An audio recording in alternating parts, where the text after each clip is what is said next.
Hello everyone. So today is day 4 of week 5 of May Cause Miracles by Gabrielle Bernstein. So today is called Gratitude Creates Abundance.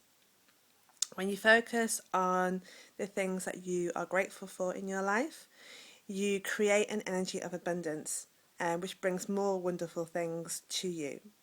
So, as we've been talking about with lack, but if you focus on what you haven't got, it brings you your reality that you haven't got anything. So, focusing on what you have got and being grateful for it through the law of attraction will then bring you some beautiful, wonderful, happy things. Um, Many people are stuck in financial fear, become totally apathetic about their finances because fear is such a powerful, scary thing that people almost with their money think that if they just ignore everything, they haven't even got to face the fear. So you see people like not opening their bills when they come through, or not asking for a promotion, or not buying the stuff that they really love and got their heart set on. It's almost that kind of burying your head in the sand type thing.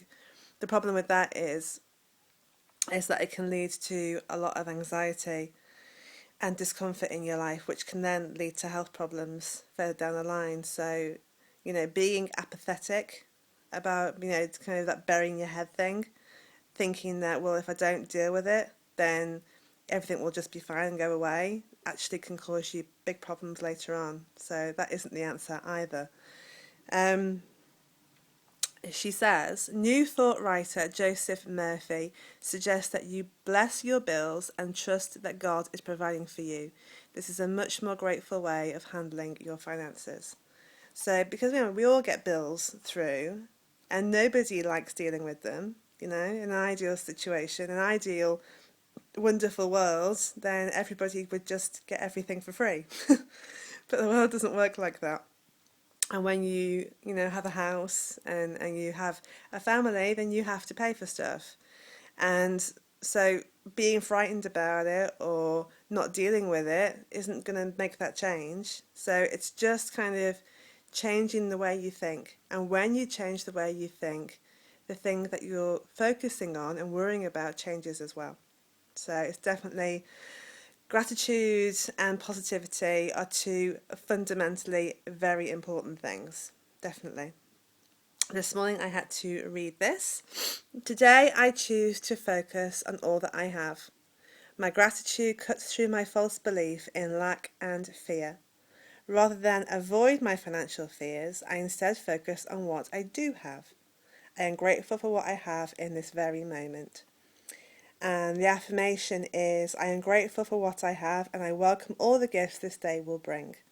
So when you find yourself getting kind of hooked and focused on fear or lack or self-attack about money and your finances, then saying that affirmation will bring you back and connect you to the abundance that you feel within, and then that obviously will transmute into abundance without. Me, myself, I have a lot to be grateful for in terms of finances and material possessions, as that's what this week is looking at. Obviously I have wonderful friends and family, but that's not what this week is looking at. It's about, your money and the things that you have. So obviously I have a roof over my head, which, regardless of whether it's the right house, doesn't matter. There is a roof over my house. Over my head. Can't talk. There is food in the kitchen, so we're not going hungry and we're not going cold. My children all have beds and clothes and toys. We have electrical things like television and all that sort of stuff. We have a car, so there's lots, and there's money in the bank. There isn't as much, of course, as we would like, but there is money in the bank. So, I have a lot to be grateful for. I really do. And focusing on being positive and being grateful about the things that you have, as I was saying yesterday, doesn't mean that you're automatically going to stop worrying or being scared or, worrying about lack. That's not just going to instantly flick a light switch and it's gone. Change, any big change doesn't happen that quickly. But as we were saying before, the trick is to keep committed to making a change, to keep trying and be willing to change. And when you do that on a daily basis, that's when the big changes start to happen. So I am definitely very committed to it. So yeah, that's today. So all very positive, and I wish you all a beautiful, wonderful day, and I will do another one tomorrow. Lots of love and light. Bye.